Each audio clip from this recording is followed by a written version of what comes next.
Hello, and welcome to today's episode of Saddest Night Out. My name is Roy, and I am the host of this daily podcast, and it is primarily about music and creative culture in London.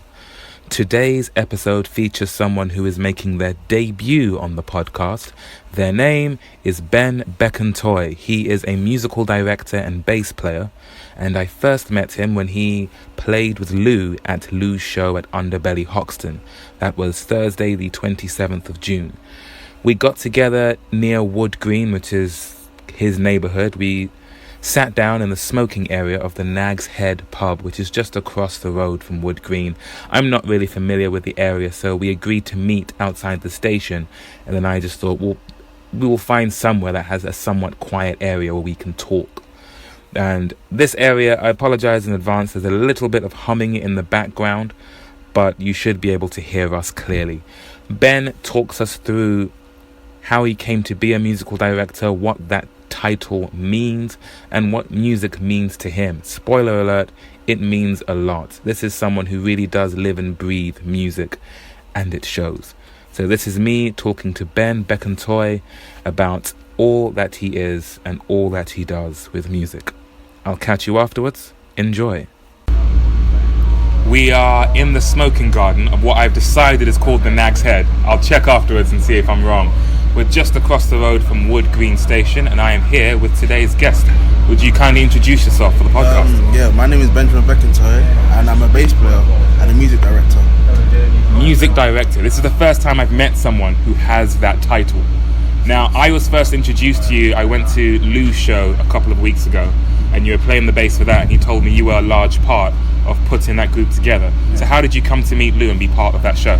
I met Lou through a friend. So there was an event, like a, what can you call it, like a uni, the word I'm looking for, like an open day kind of thing for university, and then Lou was one of the performers. There was a few performers that we had to perform their track, so it was just a straight, they sent me the tracks, we learned at home, and then we came and then played, and then Lou really enjoyed the way we played and liked it. We had a connection there, took my number, and then after that he messaged me again for a gig that he had with like a talent show in central London, which was really cool. That's when we gelled even more, and he said, don't worry, like he's releasing his EP soon, so there'll be like another event at his own headline, which is cool because it's his first show as well. Yeah. So then when it came to the time, he called me, and then because before we'd done it with a guitarist and drummer, but this time he wanted it to be more full and more kind of enjoyable for the audience. So we had BVs, keyboard player, and we also had like tracks so people can recognize the tracks as well, so it sounds original, authentic as well. So all of that, and then that's how I met Lou, and then we stayed in touch since. Yeah. So when I saw you perform with him, that was your third time being on stage with him. Yeah, third. And the third time was the most in-depth, it seems. The most layers were added to the performance. Yeah. So what's the conversation like with Lou? Is it just because I imagine by the third time you're somewhat familiar with what the setup is? Yeah. Does he just say, I want a bit more this time, and then you kind of connect the dots and so I know what you need? Yeah. Well, with this time it was just like, okay, we kind of dotted everything down. We're like, okay, how are we gonna do this? How do we want it to sound? Who we're gonna get, kind of thing. So we went more in depth in this one, and then so I told him it would be a good idea if he can send me the stems of the track, so it can sound more, because the sounds like it's hard to recreate, and it'll be easier just to have it there and then just put it on the laptop and then go from there. So this one was just more in depth, kind of analyzing every situation, kind of he wants this, like because the thing about Lou, like he knows his stuff, so it's cool, like we work together that way, because he's got a good ear, because he produces stuff himself as well. So he's like, okay, that sounds good, but can we do it like that, Ben? And he'll ask me as well, like he'll be like, it's okay to do, and then I'll ask me, it's okay to do that, blah blah blah. So it's good connection with Lou, good connection. Is that what you look for in the collaboration? That you want the person you're working with to have an opinion and a plan, a vision that you can help them fulfill? And I want the person that I'm working with to trust me, and also like I wanted to be able to tell the artist where they're in the wrong and where they're in the right, because that's important. Because as a music director, like you have that power, because you're putting all the music together. That's you're putting the whole show together. So you're really truly the link between the artist and the band. So you want everything to be spot on. Like, so you want the artist to collaborate with you as well in that kind of sense. But Lou does that, and it's cool, man. It's cool. You're right. You really are the conduit between the artist talks to you and then you talk to the band. Yeah. So once Lou makes it clear what he wants for his performance, do you have like a phone book full of session musicians and like this guy will be great for bass, this one drums, etc.? And are you like writing out musical notation for what they're playing? Is it more of a rehearsal and conversation?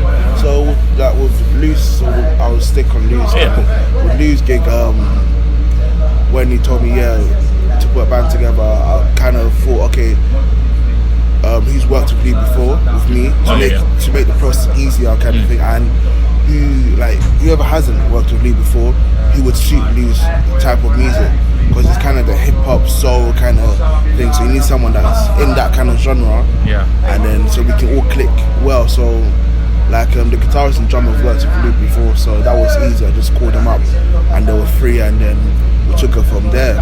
And then and then we just we didn't write no notations for this one. It was more of with these kind of music is more about the feel, and so I wanted everyone to have that feel there, and then we just rehearsed. We had about 2 rehearsals, so it was cool. That's another thing. That's for 2 rehearsals. That was a really impressive show that you put together. 2 rehearsals. I made sure that everyone had done their home practice. They had the material early so they can prepare.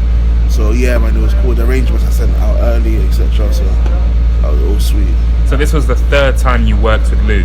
The first time you worked with him, you said it was at university. University. What university were you studying at? So it wasn't my university. It was a friend that had like a management where another management organisation where events team where they organise uni events for different universities. So that one, they needed a band, and they just called me, and then Lou was there, and a few other artists. So when you first worked with Lou, you were already a musical director? Even in that gig there, I was the MD. So when did you first bear the title of musical director? So in college, when I really got into music, I was in a band, and then that band was we needed someone to direct, and then when I was like looking at videos about music director, what they do, researching all of that, and I thought like this is kind of cool. Like, let me try this out. So with that band, I started to try it out, and it was cool. Like, I already I stepped up my keys playing so I could learn, be a bit more versatile, like know a bit more chords, and also my vocals. I'm able to. I just made sure that I can connect with every instrument in their way, kind of thing. So it was from that band, and then from that band it just led to others, and then even like in rehearsals, that people just trust my opinion, because everything I say, I try to make sure that it's the right thing to say. Like I just don't chat for the sake of chatting. I make sure that I chat within the rights of chatting, kind of, if that makes sense. Because it sounds like such a complex role you're playing, because it's both knowing the music and being able to interpret what's going on and who should play what, but also being able to communicate with the people in the room and make sure everyone's on the same page, everyone understands, and the temperament just in general is calm. So it sounds like it doesn't sound like you went to study specifically to be a music director. It's more you were in a situation and you just felt, I feel like the person that can take on this role. Was there anyone else you had seen do what you do now that made you think, maybe that's the role I should be doing? I've checked out the bass players that have inspired me, and they're also music directors as well. So watching them kind of be in that situation, like, and reading their stories of, like, I was just like, this is really cool. Like, because sometimes they would put under pressure, under different situations as an MD, and it's just not just about the playing as an MD. You have to really know who you're getting, make sure you have a good connection. Like, personally, as a friend, I have that friendship there, because you'll be thrown under a lot of situations, and you have to be able to rely on your bandmates as well, because you don't want to be stressed and then your bandmates are also stressed. You don't want to be stressed as well, so you don't want no one to be stressed. So it's about finding the right people. So it's really complex. It's really intense. So that first band that you were with, was that a covers band, originals? Originals. Who's originals? It was our own originals. So what kind of music were you making in that band? It was like R&B soul, and pop, R&B soul pop, And this is college, so like college, 17, 18? So I would say maybe 16, 16, So how long have you been playing music up to that point? So I started playing properly, like fun, like when you start playing probably at the age of, I'll say 13, 14. And why did you want to start? At first it was funny because I didn't want to really do music. I wanted to be a wrestler because I used to watch WWE so much. So. Oh man, yeah, The Rock, Stone Cold, Triple H, the golden age, man. So I used to watch WWE a lot. So I was like, yeah, let me be a wrestler. So like, I used to go to a place where they teach how to like play music, and then every time my church would have rehearsals, I would go. There was like a little play area, so I would go there with some of my friends. We'd just start fighting and that. But then there was no bass player at my church, and then I was playing the drums, but it didn't make sense because my brother was playing drums as well. So it's like, and then my brother-in-law was just like, "Why don't you try the bass out?" I still tried the bass. It just fit me perfectly. And then from there, like, I done some concerts. And then one of my friends, shout out to Josh, he was just like, yeah, come and study at the college. And then when I went to the open day, the environment was just so, it's just at home, like just everything is just musical, like everyone just, you see everyone with their guitars, and because it's just a strictly music college, so everyone with the guitars, people just singing, jamming, like it was just so cool. So yeah, man, you're like, this is for me. This is where I belong. Straight. So did you drop wrestling straight away then as soon as you picked up the bass? Yeah, man. I was just like, yeah, man, forget that. And then yeah, man. So did you have bass lessons that led to you playing in shows? Yes. I had bass lessons. My brother-in-law, he started teaching me, and then after that, when I moved on to college, I had tutors there, and then stuff like just learning tracks and learning other stuff, and then that's how it really started for me. And which college was it that you went to? Access to Music. And that was just musical college? Yeah, everything music. So what was it you studied while you were there? Music performance. And just primarily on the bass guitar? Yeah, bass, yeah. But and then I did do like keys, yeah. So my second instrument was keys. So wrestling, you're giving a bass to church. This is it. You're enjoying it. Yeah. Go to college. It's heaven for you because everyone's doing music. Yeah. Join a band, and that's when you recognize that someone needs to kind of take leadership and make sure we're steered in the right direction. Yeah. And that's when musical director became the thing. Yeah. So in the band, were you were all working on the music together, or was there a songwriter in the group and then everyone else? I was more of the producer, so I'll come up the chords, kind of thing, the beats and how we should be playing. And then the vocalists will just write the songs, and then we'll kind of just maybe have like a songwriting session. I'll be playing something, they'll be adding the melody, and then we'll be like, that doesn't fit, that fits, kind of thing. And then we'll be vibing off each other. So it sounds like there was always a pretty deliberate approach to writing songs. Yeah. Like I guess the singer would write their melodies. Yeah. You'd be working the chords. Yeah. You get together and you'd be like, that works, that doesn't work, that works. Yeah. Like almost like a jigsaw puzzle. Yeah. Like now it fits together. That's it. So are you still working in that environment, like writing songs? To be fair, now I'm trying to produce a bit more. So apart from the MDing, I'm trying to just produce a bit more and then get to know that field a bit more as well. So yeah. So as well as the stage and the rehearsal studio, the recording studio is becoming home for you. Yeah. So when did that side of things start?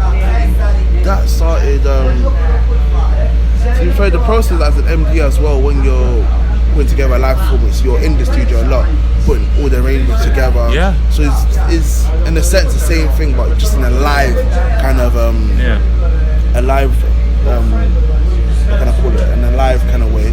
And then the studio's more kind of structured in a more,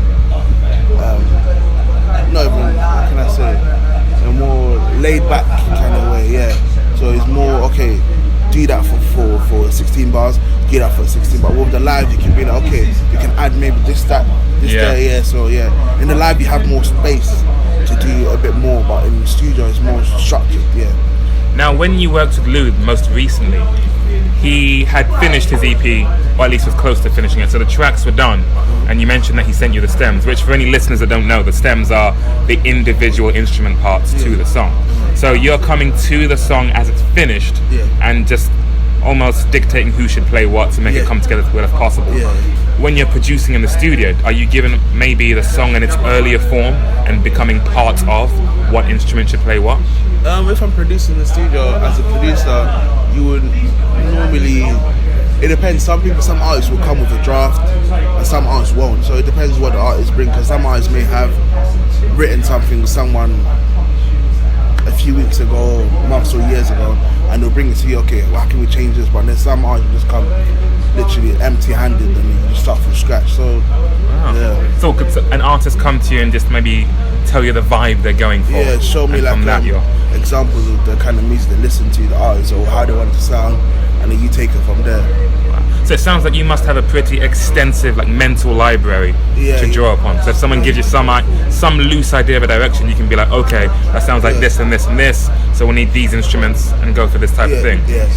So has there always been, around the time of the wrestling, was there always an interest in just music in general?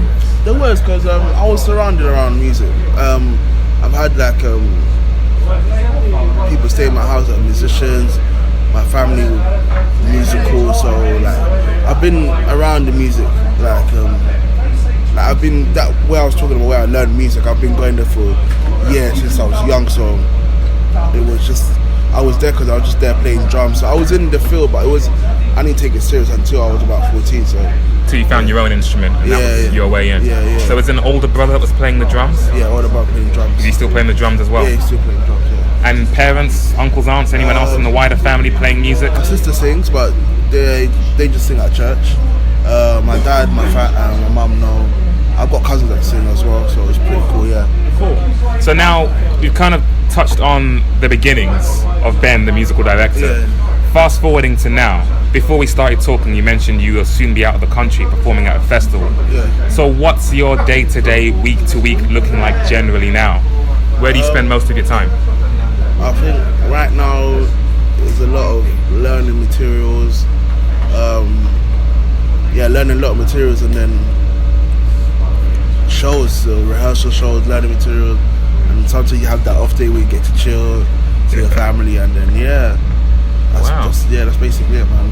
Is it a long commute to go from your place to the rehearsal studio or your place to the recording studio? It depends. It depends where the rehearsal's been booked. So you go wherever you're needed. Yeah. So as a musician, I'll say it's important to drive because you have a lot of gear. It's like those rush hours, man. You just don't want to be. I've been through that, man. I just said, nah, I can't do this on anymore. The tube with multiple things. Sorry, excuse me. I can't. I really can't. And just make sure you. Punctuality is so important. Leave early, because I always think, even I'm gonna be early, I always think I'm gonna be late, so I leave extra early. I've got that because I've been taught that in college. So just think about being early. It's so important because when you come early, your mindset, you're more relaxed. You're not in a rush. It's better you're there an hour early or whatever, and then you're more chilled, and everyone's like, oh yeah, you look calm, and then you're ready for the show instead of coming 10 minutes before, 5 minutes before, or late, and then you're just everywhere. And then because music is also a mental thing, so that's why we need to be very careful. Make sure our minds relax before we go on stage, etc. That's a really good point. That's something I've never thought of, but I will definitely keep that in mind. So how many different artists are you working with currently? Right now,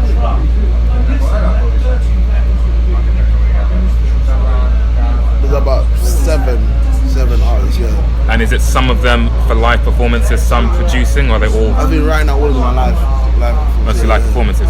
So I mentioned earlier that you are leaving the country to perform at a festival. It's France you're playing. What's the name of the festival you're playing at? Métissim is in French. Even though I speak French, right? You speak French? Yeah, I speak a bit, but I'm not fluent because I'm from Congo, so we speak broken French kind of thing. So did you grow up in the Congo and then come here? Or? No, I was born here, but I've been in Congo so many times. And, at home, we'll speak my language and that. So man, I'm a very cultured person. Do you listen to much Congolese music? Yes, yeah. Who do you listen to? Because my dad is a huge fan. Oh, He's really? going to love this part of the Congo. There's that Kofi Olomide, Jibe, there's that Werson, there's Moise Mbie, Mike Kalambai. There's a lot. Wow. And is this parents that kind of introduced you to it and you stuck with it? Yeah. And some of them, my friends, all of that. So man. Can you play any of that kind of stuff? Yeah. I just had a wedding on Saturday playing. Yeah.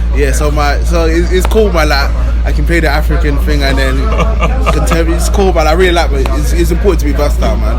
Yeah, Important absolutely. to be versatile. I left my place once carrying my guitar on my back. A guy drove past me, U-turned and pulled up next to me and said, "Oh, you play guitar?" I said, "Yeah." "What do you play?" "Rock music." "Do you play Congolese music?" "No, I don't, sir." So clearly I'm missing a trick. That's where it's at. Yeah, man. Yeah. So you're heading to France. What are you taking with you? I'll be taking just my this one's pretty cool. They provided a lot over there, so just my bass, my bass and myself. That's all. Yeah, man. I'm there for a few nights, so it'll be cool, man. Have you played with this artist before as well? Yes, I have. He's really cool, man. He's got an album coming out soon as well, which sounding, from what I heard, is really cool, man. So you mentioned that you're with some sort of management company, is it, that sends them places? Or like, how do you come across the people that you end up working with? So the people that I work with, it's just having networking. So I have maybe a friend or someone see me on Instagram, or they approach me and say, "Okay, you sound great. Would you mind taking part in this project or whatever?" And then that's about it. So how full is your calendar right now? Right now, for this month, it's booked. Good place to be. Yeah, good place to be, man. Have you got any other big events like for the rest of the year? I've just recently been asked to do. For me, I feel like this is big because it's a well-known venue, Ronnie Scott's.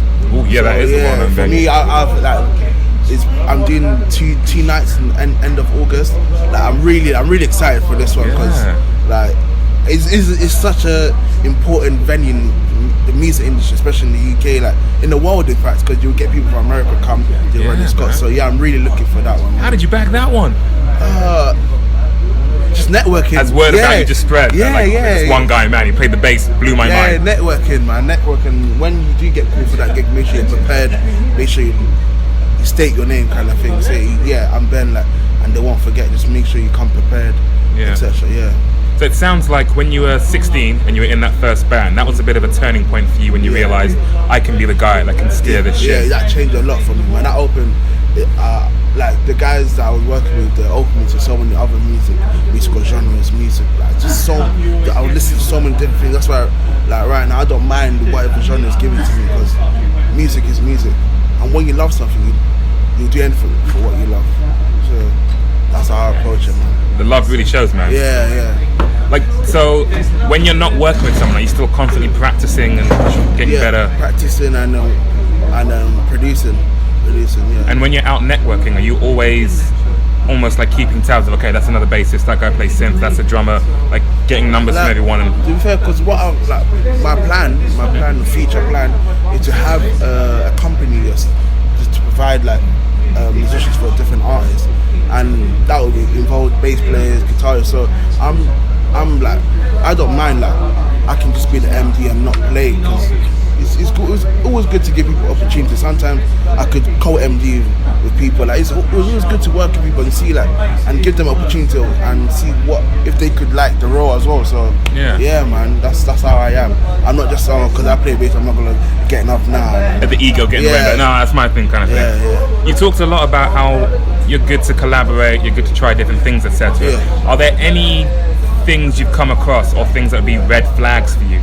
If someone was looking to work with you, is anything, any behaviour that would make you think, oh, maybe that's not someone I want to be with, or anything like that? Because you mentioned things like showing up early, having that calm demeanour, letting everyone know that everything's alright. Have you had any situations where the opposite has occurred? I've had people with attitude, artists with attitude, I don't really vibe with those stuff, man. It's not needed. Obviously, we'll all get frustrated, all of that, but you don't need the attitude. You need to remember, we all respect each other. We're all working together. So at least let's have that mutual respect for each other, and kind of thing. So, but if that situation happens, I just know how to just take a step back, man. Because I don't want nothing bad to happen to me. It's better you leave it in a good place than a bad place. So, that's my approach. So anytime anything's been a little bit not really for you, you recognize it straight away and withdraw. Rather than getting heated and be like, no, you gotta. I will avoid all of that, man. So after college, was there any other like studying that you did in this? Yeah, I'm currently at uni now. So I'm at music uni as well. It's just that's the same. Of course, man. It's what you same, love. same environment. Yeah. I'm finishing this month. So where's this place you're studying now? Sorry, Guildford. Yeah. And we're in North London, so you normally live up here. It's a bit of a journey back and forth. It's not too bad. Sometimes I drive. Drive is about an hour something. Train is about an hour something. So it's not too bad. Cool. And what is it that you're studying there then? Performance as well. Music performance bass. And then And it's the whole institution is geared towards music. Yeah. So I imagine that's a hotbed for networking as well. Yes. I've got a lot of gigs for like, especially tutors giving me gigs like. Man, a lot of the tutors have given me good gigs out. One of my tutors, Brian Henry, has given me some good, and it's so fun to play those stuff, man. So have you pretty much, I'm wondering if there's many venues in London you haven't played. Have you been like all over London playing gigs for other people? There's a lot of venues that I've been done, but there's a lot of venues that I have done. So are there any that you've been to quite a lot?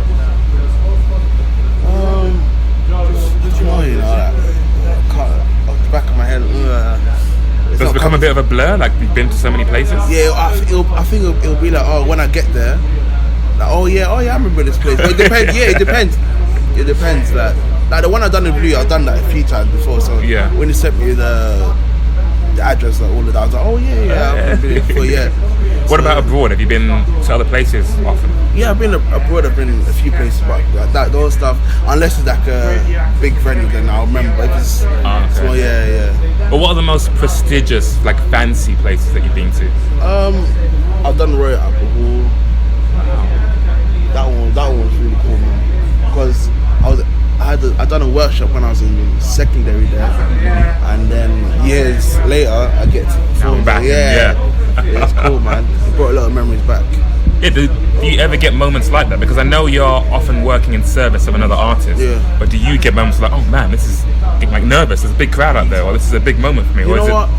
Like people that don't say they get nervous, I don't know, but everyone has their ways. But I get nervous, and then I make sure I get nervous before I go on stage. Before I go on stage, when I go on stage, the nerves just come because I'm doing what I love. But obviously, the nerve comes from I don't want to mess up kind of thing. I don't want to do this, I don't want to do that. But when I go on stage, it's what I'm doing, what I love. Like, everything is out of mind. I'm enjoying myself. You're just in like you trust the preparation, you know your stuff, and you're just in the moment and doing it. Yeah. Because when I'm doing open mics, I'm often encountering people who, the ones I care about the most, I care about everyone, for the record, but the ones I care about the most are the ones who are like, it's my first time, I've never really done this before. And I always say, one, it's natural to be nervous beforehand. Like the quiet before the storm is often the worst part. That's when your mind races about all that could happen. But once you start, that's when you'll notice you should hopefully notice your mind gets quiet and you focus on what you're doing. Before then, you've got all this energy but nowhere to put it. You're just waiting until it's your turn. But once you're up there, things can calm down. You remember why you do it, and that's it. And the other thing I tend to say is, you will be scared. That's natural. You will get better, but often you won't notice that you get better. Because if you go in there constantly thinking, gotta get these notes right, gotta remember these lyrics, etc., you will stress yourself, and you might get better, but the headache will be really prominent. But if you trust that you enjoy it and just go with the vibe, try and, like going to the gym or anything, try and do it regularly, and by the third or fourth time you won't even notice that, hey, I didn't mess up any of the chords. You will just start to get more familiar with it. That's it. Did you feel that back when you were 13, 14 playing the bass at the early stages? Yeah, man, I was really nervous that I would go on stage, I wouldn't really interact, I would just be in my little corner just playing. But then like I realized that you have to interact, but it's a process, man. Like especially when you start, I told people like it's a process, because some people just say, yeah, man, you really enjoy yourself and say that. I was never like that, man. It was a process. People will tell you, like, they'll criticize you, so yeah, do that, do this, and take those into consideration. It's important, really, really important. And then but now like it's all good. Like, I enjoy myself on stage, and it's a process. Just know that it's not gonna be like, oh, the next day, the more you do it, as you said, the more you do it, the more it becomes more natural. So and it sounds like you've been doing, like, how many years in total now have you been playing the bass? Playing the bass. So So let me say at an amateur level, maybe like 9 years. 8-9 years, yeah. Wow. 8-9 years. So you said you're still practicing, still working on things. Yeah. What are you working on now? Is there any particular thing you're like, I could get better at this?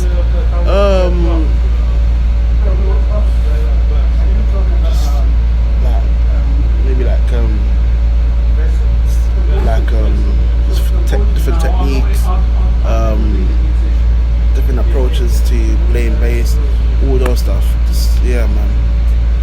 I don't really set myself on, okay, I'm gonna do that. Like when I get the bass, then I'll decide, okay, what do I need to work on? How do I feel today? Kind of thing. And after all this time, when you pick up the bass, you never get bored or feel like, oh man, not today? Do you always feel like... there's always a vibe there, man. There's always a vibe. Always a vibe.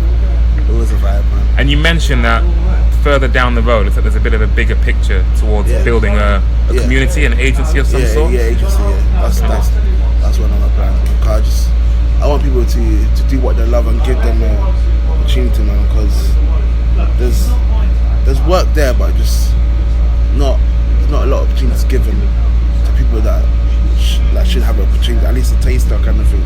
Yeah. So that's my goal, man. So like you see artists that could use help with musicians, you see session musicians looking for work, and you feel like you could be the middleman that can connect the two. Yeah. Wow. So where can people follow you online? Where can people continue to see where this story goes? Instagram. So my Instagram is Ben BEN _ Bekantoy BEKANTOY. So yeah, you can follow me on Instagram. That's where everything. That's what I really use. Cool. Ben, thank you so much for your time. My soul feels so much lighter just talking to you, man. Thank you for having me. You've got such a wholesome vibe about you. Thank you so much, man. And yeah, I look forward to talking to you again, man. Same here, man. Thank you so much. And that was that. Thank you so much to Ben for your time and your candor. That was a fantastic conversation. It was worth the journey. I'm glad we managed to find somewhere to talk. And I've said this before on the podcast. I often take for granted when it's someone's first time on the podcast. They don't really know what they're walking into. So I really appreciate when someone gives me the benefit of the doubt to spend some time with me and just see where this goes. And I think you really did enjoy the conversation.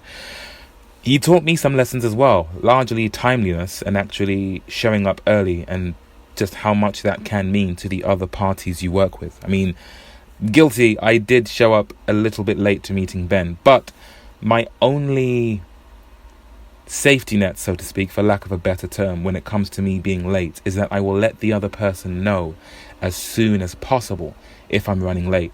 One thing I hate, sometimes things happen, life happens, and you can't help but run late. But if you're running late, I think the next most courteous thing you can do is let the other person know as soon as possible, hey, I've been held up, I will be there a bit late. So I got there half an hour late, but I told Ben, I think, an hour before we were due to meet. And we were meeting near where he lived, so it wasn't too much of an inconvenience, but I still apologized because it's an inconvenience. But at least say in good time, hey, I'm running late. What I hate is if we agree to meet at 5, you don't show up till 5:30 and you don't say anything. So I get there at 5 and I just twiddle my thumbs and wait and hope, and then eventually you show and just say sorry. It's about showing some respect for the person whose time you are taking, and I have nothing but respect for Ben. I even talked to him after we finished recording about me possibly using session musicians, because as regular listeners of the podcast will know, I've been trying to put a band together for a while. I have 2 shows lined up in September. One is on September the 17th at Road Trip and the Workshop. The other is September 22nd at Paper Dress Vintage. And on those shows, I hope to have a band together. The shows I do leading up to that, I understand that might be me playing solo with a backing track. But in September, I want to have a live band with me. So I spoke to Ben a little bit about what I might expect cost-wise, what I could do to make the process as smooth as possible, and that will hopefully be an ongoing conversation. But this talk, man, he's been through a lot with music. you can tell, even if you've never met Ben, hopefully from this conversation you can tell he's got a really good head on his shoulders. He knows what he is talking about. He's all heart, all sincerity, and just a fantastic person to know. And I do mean it when I say I look forward to talking to him again, because even though this was a pretty long episode and we went through quite a lot about his history with music, I still feel as though there is a lot more we could find out about Ben and a lot more wisdom we could take from him. So thank you very much, Ben, once again for your time. Thank you all for listening. I am trying to think if there was any other news that I need to impart. Well, you can go to ukopenmic.com to check out the open mic nights that I help out with. Tonight I am going to the Nelsons in Hoxton, and I will hopefully be catching up with Lou, which should be interesting considering I just spoke to Ben. Now I can talk to the other half of the other side of the coin that was that show at Underbelly, and that will be Lou. I think there's about 15 people already signed up for tonight, so that should be fun. If you go to Saddest Night Out on any social media, you should find me. I'm playing a show this Sunday at the Stag's Head again. I'm back with Fabio and Sean and the Paper Boat Collective. That's this Sunday at the Stag's Head in Hoxton. Starts at 5 o'clock, 5 p.m. to 9 p.m. My next show is Tuesday, the 30th of July at Road Trip and the Workshop. You're all welcome to come and join me. Joining me on the stage will be Lorraine, Jack Mann, and Haley Solis. So it should be a fantastic evening. But and there's a little fact that it's my birthday on Wednesday, the 24th of July. I'm hitting the big 3-0. But more on that later. Anyway, thank you very much for listening. I'll catch you on the next episode. Thanks again to Ben. Take care of yourself, folks, and I'll see you again soon.